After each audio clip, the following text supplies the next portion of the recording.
content emphasizes empowering women during pregnancy and childbirth. So what strategies do you kind of recommend for midwives to support patients' autonomy? So basically it's knowing your evidence and the most recent evidence so that you can give them the valid and up-to-date information.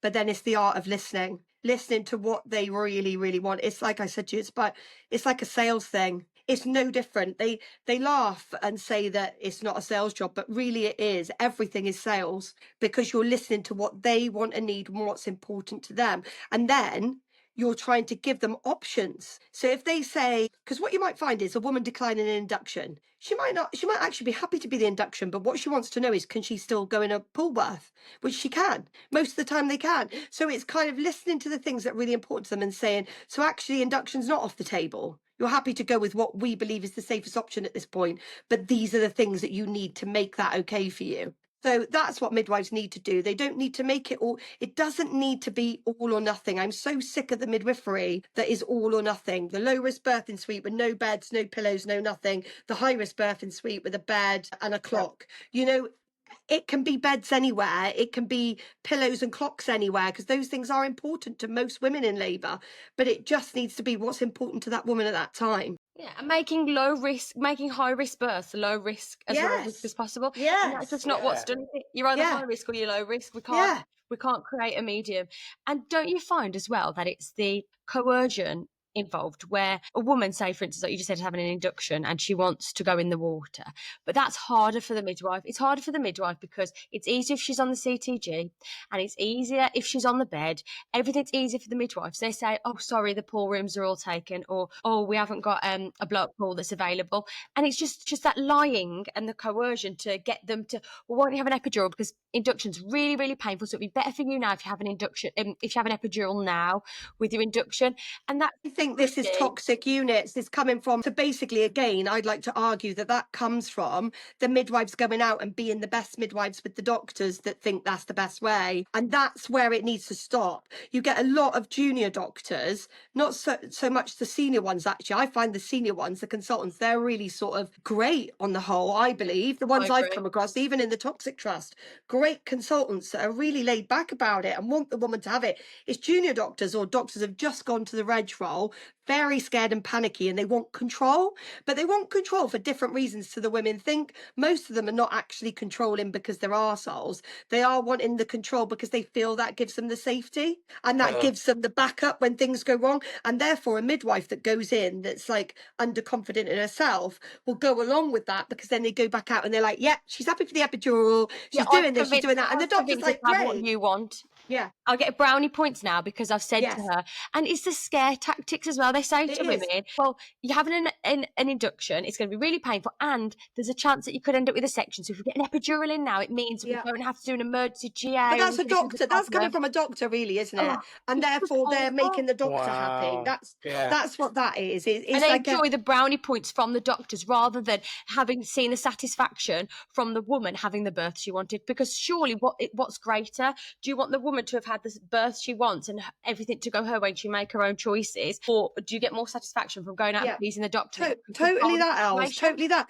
And the brownie points also comes from, she's not coming in, I've got her to stay at home.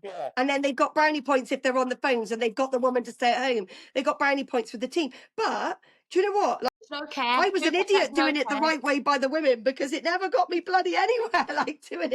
But that's what we have to change. Don't you think that's what we have to change? Because it's the same story. Everybody leaves the NHS, so everyone leaves their role that they're really good at. Like you said, you are a really competent midwife, but you left that main role of being that really competent midwife because you were pushed out. So then you can't make changes from the inside. I think it's become abundant. I'm completely out of it now. I'm completely out of it because I couldn't keep up the commute to London. I live in Bristol. I don't see working around Bristol like Bath, Stroud. They've all gone, Gloucester, they've all gone to those places. Some of those girls have gone there. From the Mean Girls have gone to the Gloucester, they've gone there. So how can I go and work in any of those places? And then I'd have to go miles up the motorway to Swindon. Well, if I'm going to go to Swindon, I might as well go to Chelsea. Do you know what I mean? Like, it's just, my role in the NHS has come to a massive end. And it's sad because I could be there giving midwives people... that are leaving, isn't it? It's a good competent midwives and midwives that want to make change. But then what we do is we change the narrative. What we do now is, instead of trying to make changes from the inside, because you're not strong enough as one person to change anything inside. I'm not strong enough to make a change inside. It's not. So what we do, we come outside and we make changes from the outside. We make big changes and we implement things outside to bring in. I've gone through this for years. How can I help the women? How can I help the good midwives that are still there, stuck in that horrible, toxic environment? But remember, and this is from that experience. I'll never know whether that woman was unhappy with me, like I said, because she didn't make a complaint, but they did chase her for a complaint. And in the end, she did say stuff a year and 2 months later. But I'll never know now whether that woman genuinely wasn't happy with how I was as a midwife. She didn't say anything terrible, just about how I was. But I now feel like, for protection wise, if those cameras were there, the truth would be there for me, that I didn't coerce her in any way out of that section. She basically didn't want a section for the week before I met her. When I got to see her, she agreed to the section. I put her husband in scrubs, I put a Venflon in her, took her bloods, put the magnesium sulfate up for her blood pressure and got her ready for theatre. Yeah, her waters then go after the doctor examines her. She then decides to decline again. Doctors are in and out of the room, they know all this. But I still got told that I had coerced her out of a section. And that woman, in the end, decided to say that. Yes, a year and 2 months after. Yes, she was chased for it. She didn't have a complaint. But I'll never know whether she really felt like that. And that scares me now, that woman could either change what she said. Why is that not normal? So it's not okay for people to change their mind. This is what's quite scary. So... yeah. These people, or these midwives or whoever they are, do they think women are robots and they don't have the autonomy to change their mind? We can change our mind. It's with anything in life. You can say you want to do something and then change your mind.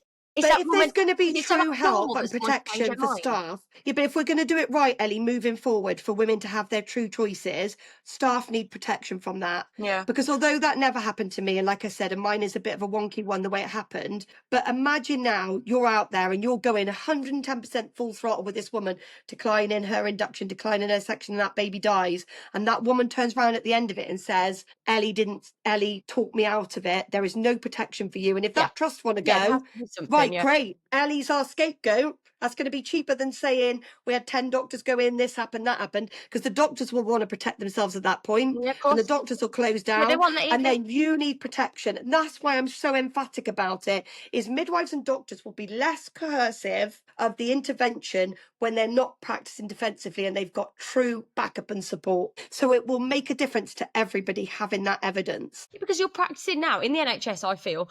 You were practicing expecting there to be a litigation issue. You're practicing going, if I was to go to court, have I documented enough? If I was to go to court, have I said the right thing? Not, how does this woman feel? And how can I support her to achieve her choices? Instead, we're going, okay, well, I'm going to write down what would stand up in a court of law. Instead of spending my time with the woman and just documenting what I need. Well, you see, I was doing the midwife thing and doing that the other way, not doing the litigation way, but I felt that was what felt like a ticking time bomb, because although I went the 22 years without any outcomes being bad, nobody died on my watch, nothing happened in the sense of to do with me, I just felt like, imagine I come across the one that something happens, where do I stand with this? Because then my only support are my midwives and doctors around me that I am well aware can say whatever the hell they like and are happy. The sad thing is, are happy to out and out lie. Yeah. There's no protection. And women will say that. The women that have got babies that have passed, they will say they're lying. And now, who knows? Who knows? Because I can't say that they're wrong, because I've been in their shoes and I know they will lie. And that's sad. That's really, really sad. Very. No, it's not. I'm angry. It's not conducive to women not having trauma in their labours and births, because trauma is very much about feeling in control. Trauma comes from lack of control. Yeah, and that leads me right into your next question, really, which is about trauma. Because you said you conduct workshops on healing from birth trauma. So what are the kind of key components of effective support for individuals who experience traumatic births? The out and out most important part of healing from trauma is going through what happened with the woman to ascertain the point of injury, because what you think might be the point of injury might actually not be. You can have a woman who has a rapid labour, gives birth to a baby, and then dumps a litre of blood on the floor and has a postpartum hemorrhage. And you would immediately think this woman is traumatised from the bleeding and the blood loss. And when you sit down with that woman and you go through it, she'll go, not at all. I wasn't bothered about the blood. I didn't really know what was going on, to be honest. The point that I felt out of control was when my labour was really quick and the pain was so severe. Or the point was when you were pushing on my tummy because of the blood loss and I felt like I couldn't breathe and I felt out of control. And that might be the point of trauma for her. Not the blood. We assume, oh, a litre on the floor, that's what scared her. It might not be that. It might be something completely that you're not thinking about. So ascertaining that point is so important so that the woman can make sense of what happened and actually file it away. Because it's unprocessed events that is actually causing the trauma.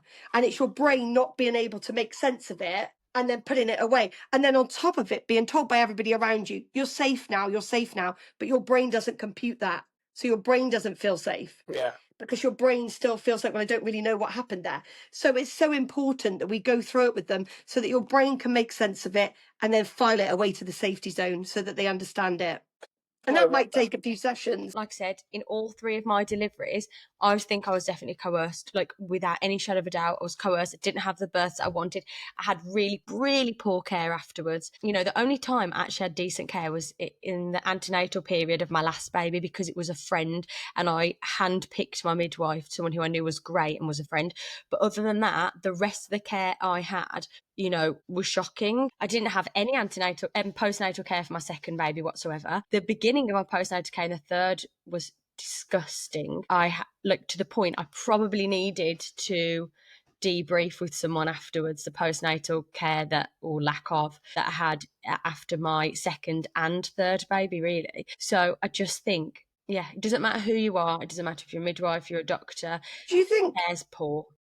Do you think the NHS, I definitely think this, I think that they see professionalism, like that was what they constantly said to me, I'm not professional enough. And I was just like, what the frick? I think they focus on professionalism as being like this Vera type character, right? And I don't mean any offence to any Veras, because actually there's Veras that were really lovely and who are midwives. But this Vera type character who's in her scrubs, does everything by the book, her hair's back, she does everything that the thingy says, can't answer a phone for shit, you know, answers a phone is like, all right, like, you know, like the woman will tell her all the stuff and she won't say to the other person, just to let you know, this is what she's phoned about. So the next person has to go, all right, and then the patient has to say the same thing again. Whereas when I was in business, because I was in business for 5 years before, you know how to answer a phone. You're literally like, good afternoon, delivery suite, Lara speaking. How can I help? Yeah. Give me the information before I go to you. Yeah, Tom, this lady is her first baby. She's on the phone. She's crying because blah, blah, blah, blah, blah. So that when you go on, you already know. Yeah. To me, that's professionalism. Yeah, that's right? Professionalism. Because that's how I worked in business. You know, you made people feel like, I know what you want. And I've like, they saw those midwives as really professional compared to me because I was loud, gregarious, chatted. I wasn't there slotting the book, you know, my hair was a bit of a mess at times. And I just used to go and scratching my head going, how am I not fucking professional? I literally am competent. I can answer a phone. I know how to deal with patients. I could literally get this woman to pay for her care. Like this woman would come and pay me for her care because I know how to deal with her. But like literally, they saw these other type of midwives that I would just say they were unemployable outside of the NHS. Yes, yes. They would not get a job outside the NHS, but yet in the NHS, they were going up the ladders. Like one of the midwives they gave the matron job to, she was freaking disastrous. None of the patients liked her. She used to have panic attacks just walking around, you know, like she's always angsty. But she was revered as like amazing. But I guess they saw her as amazing because she was never going to speak up. She was never going to be problematic. Exactly if they came out with the latest thing, puppeted into what they wanted. Yeah, the latest thing that was like shit for the women, she'd just do it. You know, COVID vaccines, yeah, I'm behind them. Now, don't get me wrong, again, another controversial thing, but I was never promoting of the COVID vaccines. Nobody could ever put me in that category because I was like, I don't know enough about them. I've just been sold them. Like, I was like, hang on a minute, I don't want it. But that was the other thing they used to think, you see, this is where they always got it wrong. Because in the staff room, I'd be like, I'm not having the freaking COVID vaccine. You can piss off. They then assumed I'd go out and be like that with women. I wasn't. I was like, here's the information. I don't know enough about it, mate. You have to, you don't want to have to make your own decision. There's no evidence behind it, so why are we going to do that to it? Do you want to know what happened to me? Right, I was the only midwife in my community team that wasn't vaccinated with the COVID vaccine because I made the choice to. I didn't know enough about it. I wasn't going to do that to myself. And these midwives were in the staff room. I could see them because there's a big glass window as I pulled up and walking in. They're all in there and they're all talking to each other. They're giving each other hugs at one point, right? As they saw me come in, every single one of them stuck a mask on. And just wouldn't, and so you walk in straight away and they're like heads down, mask on. Life, isn't it? It's like plague. Literally treat me like I've got the plague. And that was just another thing to add to the category of the things that made me leave. But I remember thinking, all because I don't want to put something in my body that I'm unaware of. I don't know enough about it. There's not enough evidence at this point. They don't like anybody that's got a brain that stops to think. If you don't nod and say, yes, sir, they don't like you. That's it. Yeah, no, they don't. They want controllable people, and that's who they put in the higher up positions. They don't like anybody that's going to come out of the norm and like speak up and go, this is a load of bullshit. And like, actually, I just think a lot of the time, like those midwives, sad to say, I used to think to myself, why are you a midwife? Because you actually aren't here for the women. You're here for yourself. You're judging the women left, right and centre. They're the type of midwives that are in the staff room going, she's back again. She feels sick. You know, when you're like, have you ever had like a bad pregnancy, mate? Because it's freaking awful. Like you're literally. I remember one midwife. These are women that are meant to be supporting women. That's what our title is: to be with the woman, to support a woman. And if you've got no humanity or kindness or empathy towards a female member of staff, how do you have that empathy towards your patients? It's awful. Yeah. You know what? Women that are shooting up the ladder, like you say. Cry if I think about it too much, because I literally am sitting here jobless, trying to earn money, trying to find my life again. I think the only reason I feel at peace and happy is because, like you said, Martyn, you work your way through it. You get to the point where you're looking at the trees thinking, how do I kill myself? Because I literally can't live anymore. This is so unfair. You get through that bit. And then you're left with the next bit, which is quite lonely, because you're literally like, well, I'm through that now, but I don't know what's next. I don't know how to be now. And it's certainly not safe enough, really, to practice privately as a midwife completely. Because, again, there's no protection. And women, you know, they can say anything at the end of the day. And, again, I don't like saying that because women have always treated me with brilliant, you know, they've always been my friends. They've always been the people that have supported me. But I also know there's that danger element there. You know, and it's sad. It's really sad. Bless you. Yeah, but that's how we make a change outside of it, and the change will come. It will. I'm very confident. I hope you're right, guys. Amazing. Honestly, she's helped me as well, especially with my podcast and stuff, being as co-host. She's like been brilliant. It's like so good at everything. I'm like a technophobe. So pioneering. Elle's got all these young kids and she's still doing all this. I'm at the stage where I'm healing from the trauma myself, and I'm think of you've got 200,000 people who you are impacting and changing their lives and inspiring. You don't know, like, you know how you said you genuinely don't know about that woman, whether she genuinely felt you did a bad job. You genuinely don't know how many of your 200,000 followers you're making a positive impact every day. Imagine, even if you're making a massive impact on just the tiniest percentage of them, you're changing people's lives. I feel terrible if I did get it wrong for her, Ellie, because all I know is her and her baby were safe. And they were safe with me, and they're safe now. And I feel like if I did get it wrong and she didn't feel like I listened to her in terms of the section, then I feel dreadful. But it doesn't take someone a year and a half to. And she didn't complain. She didn't. They chased her for complaining. That's the thing. It almost sounds as though very much coercion, isn't it? She didn't want me to leave. I gave her my phone number because she didn't want me to leave. And she was a lovely lady. Like, I think she felt with me, I was listening to her because she felt that thing we all feel in labour, vulnerable, scared. Yeah. She felt like the doctors were coming in, forcing her. And the doctors, in all fairness, they were trying to do their job as well. She had terribly high blood pressure and they were trying to say to her, a section is the way forward. But, you know, it's also about communication, like you said, the way they communicate it. But you've also got to look at all the births that are not like that, though, that you've helped deliver, and they've now got this. I'm lucky, Martyn. I do get good feedback. I'm lucky. It's hard. Like, I know, I can understand having that one thing you can always take with you. Yeah. Well, it does. You do, and you do. Like, I wish they'd cultivated it if it was true, where I could sit down with her, because surely that's healing for her. For me to say, I'm really sorry. I don't want her to feel like that. Like I wasn't on her side. Like, oh no. Yeah. That I coerced her, like she felt I was on her side, but yeah. It's informed choice, isn't it? And that's what we're just going to talk about now as well. But again, it comes down to informed choice, and she made a choice. And I don't know why we're not normalising women able to make choices as long as they have the information. She probably panicked, didn't she, afterwards, because she was made to feel stupid by them probably for making that choice, but rather than feeling isn't that good sensible? about it. If she's happy to have a section, however, her waters are broken, there may have been signs there of labour starting. She started contracting straight away, and she just wanted to try, and she was like, can you give the stuff for my blood pressure and see whether I go into labour, you know? And like, she was in labour, but like, you know what I mean, get into established labour. But if she's okay and baby's okay and labour's happening, it started to happen. It doesn't matter if she's in theatre on the table about to have knife to skin. If she changes her mind as a human being, we have the right to a choice. And I'm really big on informed choice because people do tend to make choices without the full information. So the way I practice is, as long as we have given the woman every bit of information, like you said, up to date, research-based information in line with the NMC code of conduct, you're doing everything by the book, and then she chooses to make a decision. Doesn't matter what you think, what I think, what the hospital thinks. She didn't even make a dreadful.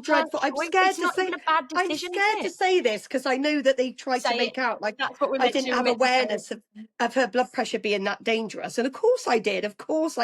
But literally, she wasn't making a terrible decision. She just wanted to see where she went over a couple of hours, and if it didn't, she was happy to go for a section. I was like, she'd had a week in the hospital as well, isn't it? Yeah, she'd had a week in the hospital to discuss it. But you know the risks associated, surely. I just think it's mean, and very quickly. I had a lady recently who I looked after in private care who really didn't want an induction of labour. She had her induction of labour booked at 39 weeks. She should have it at 41, but they put it in place at week 39. You haven't even given this woman chance to get to week 40 yet. So week 41, you haven't given her a chance to even get there. So why are you booking an induction? And I think booking an induction in at week 39, just having it in the diary, already creates a sense of fear and a sense, she's going to get nervous, and essentially that's going to inhibit labour anyway. But she decided she didn't want it, and she got to 41 weeks, the day of the induction, and she said, you know what, I don't want it yet. She wasn't saying I'm not having it. She was just saying, give me a little bit more time. I'm low risk. Baby's fine, I'm fine. She was happy to go in every day and be monitored if that's what they wanted. She just wanted a few more days to see if her body was going to labour naturally, which the chances are it would. And you know as well as I do, the risks associated with going past 41 weeks each day is minimal. It's tiny. Yes, the increased risks go up, but minutely. And that's the most up-to-date research-based information. And instead of being given that information and saying, okay, let's put a plan in place, let's give you, an appointment every day just to have a CTG, let's monitor you, make sure you're okay, make sure baby's okay. Instead, they just went, well, that's it, then we've not got any more appointments, bye. No follow-up appointments, no support, and then saying scary things to her like, well, you do know if your baby dies now, it's your fault. I know.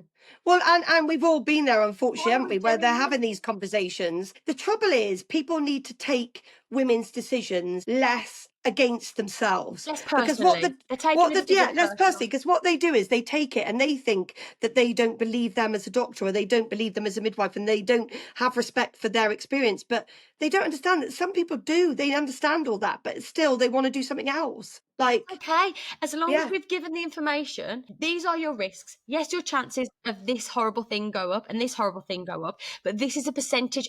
Can we normalise being honest? This is how much it goes up by. This is how much this goes up by. So with that information, then make a decision. I think scaring people and coercing people into decisions is really wrong. And I think, not accepting their choice when the information's been given, even if we think it's wrong, as long as we've given that information. What other scenario in life would we force people into decisions? If somebody makes a decision about anything else, we allow them to make choices. Why, when you're pregnant, can you not make labour choices? I don't understand. I think we're coming to the stage where doctors used to tell you what to do and you did it. And I think they're struggling with, well, where's their role now? They don't understand that they would get more love and respect for actually being more laid back about it. Like, I've got a consultant for my hypertension, and she's awful. I can't say she's not. I can't even say a nice word about her. She's so vile to me. I've really struggled to find a blood pressure med that I don't have terrible side effects from, or brings my blood pressure down. And I literally go there and she does that. She goes, you're going to die. You're going to have a stroke. And then she speaks to me like I'm 5, and she'll have a real go at me and be like, do you understand the risks? And I'm like, look, I'm in my 40s. I'm trying to live my life. I want to live. I don't want to die, but I also don't want to feel like that every day, or like that every day. And then if I say that one made me depressed, she'll go, do you think you are depressed? And it's like, No, because when I don't take it, I'm not fucking depressed. Like, do you know what I mean? Like, and I don't understand where she can't understand where, if she said to me, Lara, you know the risks. What can we do to help? Like, we can go for the meds, we can do this, we can do that. But I'd have more respect for her. I'd be taking her wine and chocolates and be like, oh my God, I love you. Because at the end of the day, as healthcare professionals, we can't always cure people, but we can actually make them feel better about themselves. The journey as well. You can just the process. You can make them can't feel cure a better about woman's sickness in pregnancy, can you? You can't take it away, but you can make her feel loved and supported and better about it. As somebody who is building a digital platform at the moment, and it's designed to complement and enhance traditional care, I'm really interested in your perspective. So do you see a future where digital midwifery can work hand in hand with face-to-face support? Not necessarily to replace the face-to-face support, but like to expand access, continuity, personalised care, support women and midwives, hand in hand. What's your opinion? Totally. I think it's so easily accessible and it reaches everybody. And it's so easy for people to turn it into different languages. They got it 24 hours a day, 7 days a week on tap. And I'm telling you now, in the near future, you're going to be able to text a midwife at 4 a.m. with your issue. And why shouldn't you be able to? What's the problem? And in fact, if anything, it's the most transparent way because your documentation's there and it's all written down. Transcribed. Text, no calls, argument. Who said education. What? Come off it. ChatGPT is amazing. Like, I love it. It's like my new counsellor. I don't even need to pay for it. It's just brilliant. ChatGPT, but written by midwives with correct, up-to-date, reliable information. Do you know what? I've had some really... Women are already doing it, Ellie, but it's dangerous because they don't know where they're going, where they're looking. They might be getting somebody that's not safe. They're already doing it. They're already doing it. Don't they always say it's 3 clicks from death, isn't it? That's why you should never Google anything, because that seems to be the thing. But I think if you had this AI system where it's been trained and taught by professionals to answer those questions professionally, but for me, having something like the AI system at your fingertips where I could have spoken to a midwife, they could have reassured me and stuff and told me it's okay, and then we wouldn't have needed to take that time to go down there and feel the way that we were feeling. But in a safe way, though, that's the thing, because with ChatGPT, it's great for a lot of things. All things I would be scared about. And Google's great for a lot of things. You can say, how old is so-and-so, and when so-and-so's birthday, and what's the weather going to be like tomorrow? Great. But if you want to ask, unless you know your reliable sources to sift through the cloudy bit to find the reliable source, it's a bit dangerous because, like you said, you're dying or your head's going to fall off or something dreadful is going to happen. That's a majority of what we read. And I say to women all the time, please don't Google, because then they're panicked. I Googled this last night and I haven't slept all night. Well, a system where it's essentially, real time, straight answer, no faffing. You get that direct response, but it's been written by health professionals, those that are really experienced in their field, those that are still practicing in their field, those are NMC registered, and they're going with the NMC code of conduct. Everything is going following the NICE guidelines. They're doing what we should be doing, and you're getting a straight answer. Surely that is safer than them looking at Google. I mean, and is it going to be affordable, Ellie? Is it going to be like a Netflix affordable, the whole nation? Yes, because that's what you want, isn't it? It's a freemium. You don't want this to be like, there's women out there that really need the help, that aren't able to even access and come into us too often. You know what? I'll tell you a kind of a bit of inside information. The app essentially is free. So you can use that online question asking completely free of charge, right? It's limited to how often you can use it. You can obviously have app add-ons where you can buy unlimited access because it's a not even that, it's a business. It is, we have to pay to upkeep the app.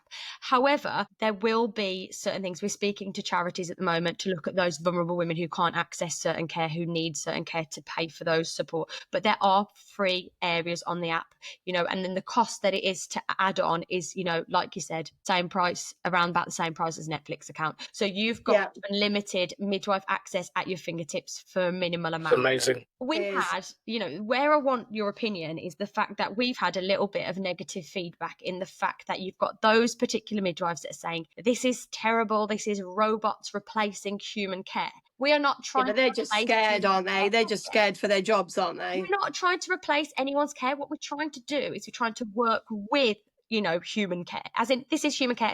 But they're just fighting. They're just fighting what's happening anyway, Ellie. Like, if you don't do it, somebody else is going to do it. It's just, it is going to go that way. We don't want it to be, it's not a faceless service either. We are there. There are human midwives backing it. So not only is the AI system been written by midwives, but also there are midwives within the system. If somebody goes, actually, I want to speak to a midwife, you can just book a face-to-face with a midwife immediately, and there will be that midwife there to you to speak. Like we're speaking now, you have got a registered midwife on the other end of an online video chat. So we're not replacing anything. We're just here to support women and to support the midwives as well. It reduces the calls. Yeah. Community midwives reduces the calls through triage that are unnecessary. We're trying to support both women and children. Sorry, not children, babies. Yeah. And, midwives, we're supporting the women and the midwives, hand in hand. So essentially, I'm all for it. I just think there's enough out there for everybody. Everybody wants something different. Everybody needs something different. And actually, there's probably lots of women that will do far better out of a service that is faceless. Some people are petrified to talk to real people.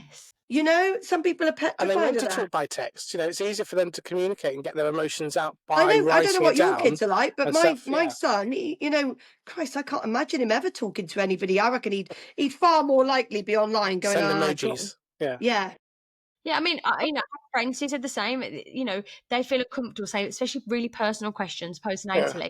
Well, this has happened. Is this normal? I would, they're saying they'd much rather send a message and say, look, is this okay, than have to actually go in and speak to somebody. And then, if it needs checking out by, a human in hospital, that's fine. But just to ask the question, they'd rather not have to see somebody.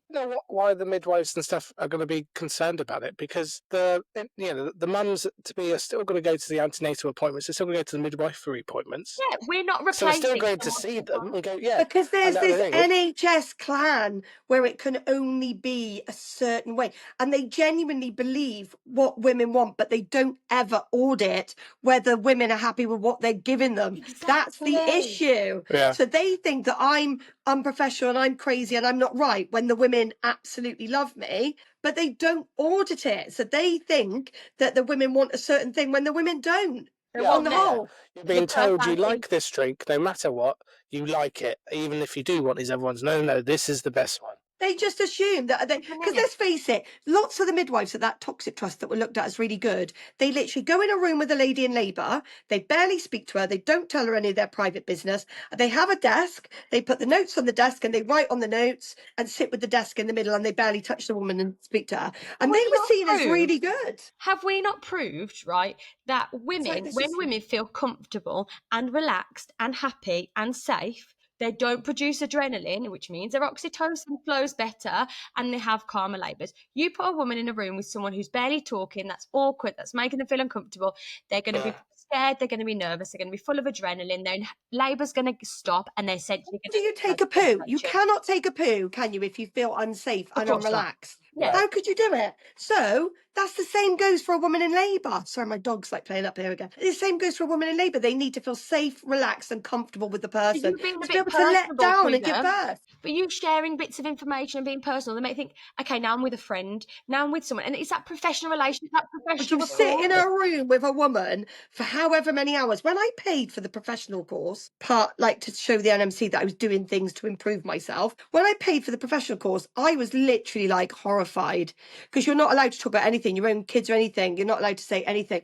And I was just like, so you're in a room with a woman, most of the time on labour ward, who's not in labour, that you're inducing with Syntocin on, and you're just sitting there. What are you going to say? What are you going to talk about? Yeah, nothing. Do you not find it? The thing you're going to talk about on the whole, if you're any bloody good, is you're going to start talking about how did you meet? How did you meet? What's going on?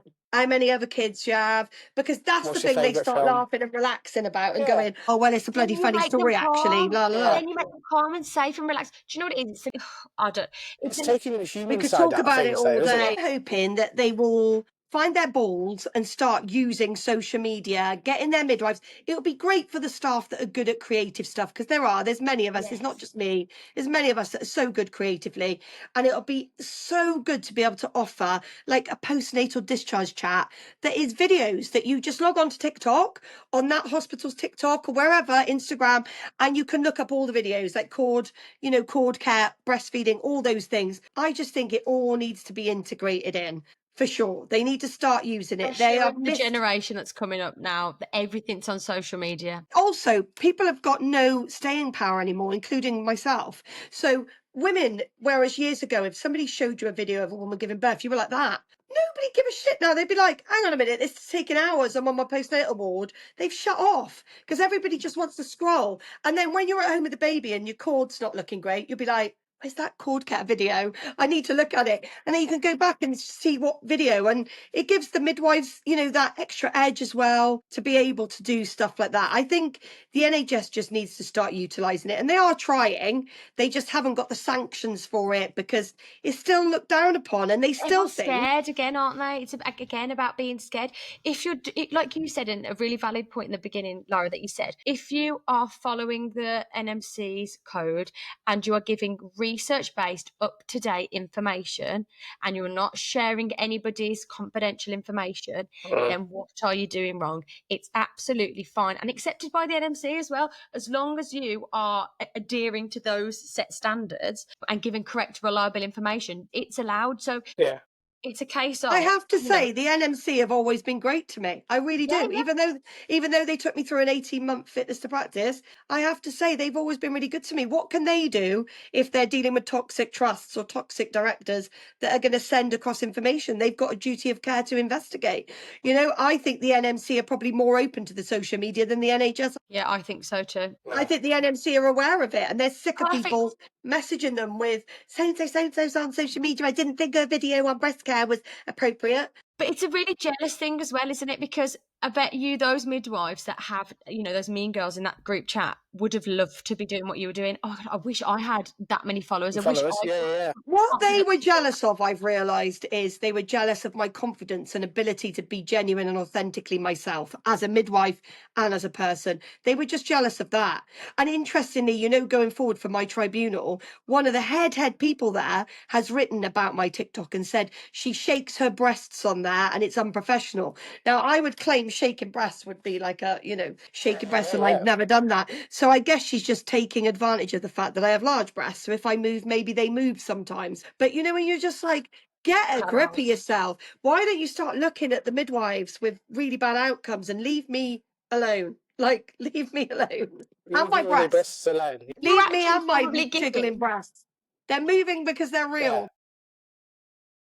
Giving women more information and more antenatal and postnatal education through your TikTok videos than in any antenatal support group they're getting or any kind of booking appointment. And hopefully they're not feeling stupid is what I want them to feel. I want them to go to bed at night and think, I'm pretty good, you know, I'm pretty okay, rather than going to bed beating themselves up. That's all I want. Yeah. They can get the information anywhere. They're going to get it from your app soon. Yeah. Do you know what I mean? They can get that information anywhere else.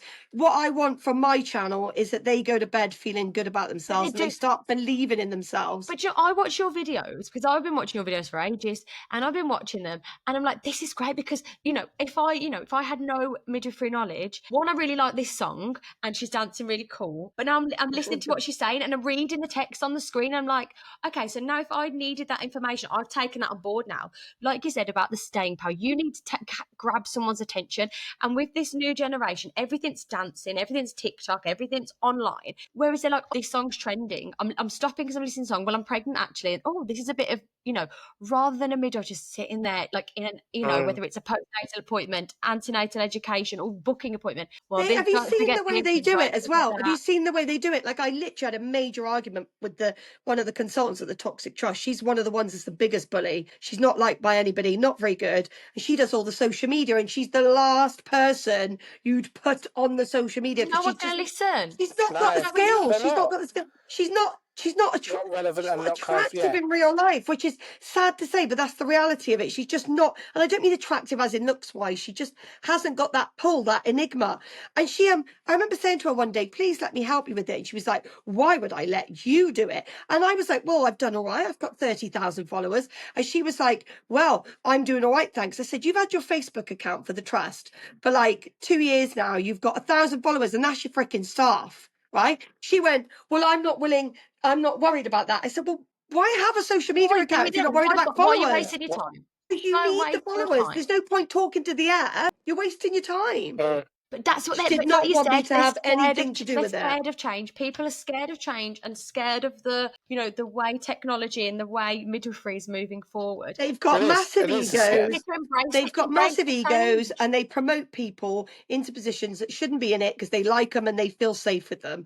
And then people that might be competent in it don't get a look in. And that's the saddest part. They had a midwife in that trust that was there to train student midwives or newly qualified midwives how to deliver babies when she hadn't elicited a vagina birth in all of her life, I don't think. I remember opening the door thinking it's like the blind leading the blind. Why have they put her on it? But it's give your friends a job. Have you not noticed as well? It's give your friends a job. It wouldn't happen in business. No, it wouldn't happen in business because the minute they started losing money, they'd be gone. But the trouble is, you say that in an NHS environment, they go, it's not about the money. I go, no, it's not. It's about something way more important. Yeah. It's about outcomes. And you're still not worried. Right. Lara, I'm sorry that you've got so much to edit. It's going to be fun. Honestly, like I said, it's brilliant. I'm so glad that, I managed to get Thank you for having me, honestly. To be honest with you, I wanted to do it with you two. I wanted to do it with you two because I have been asked by other people who haven't done it. Really? I'm so glad I just felt safer, so I hope that you do a good job. And I just felt safe with you two. Yeah, definitely. I've loved it. I could have talked to you forever. I'll make an idea. I could have talking for ages. Right. My last question, which has totally nothing to do with topics that we're going on, it's just that we have our own playlist and we like to give it to all our healthcare professionals to kind of listen to inspire them if they're on a night shift or they're about to kind of start their 15th kind of long day. What song can we add that's recommended from you onto this playlist? Oh my God. Don't ask me that. I've got terrible taste in music. No, go for it. I have Daft Punk, One More Time. Daft Punk, One More. Oh, classic. One More Time. I know, I love it. I just gets you going. It's such a good thing. And I always think it's really good for midwifery because you just keep saying one more push, don't you? Yeah. I mean, you're not a midwife if you haven't said one more push. One more push, just one more push. Even just inside you're thinking, just one more push. One more push, please, for the love of God. We're going to let you go get some tea now because we know it's a bit late. Thank you, babe.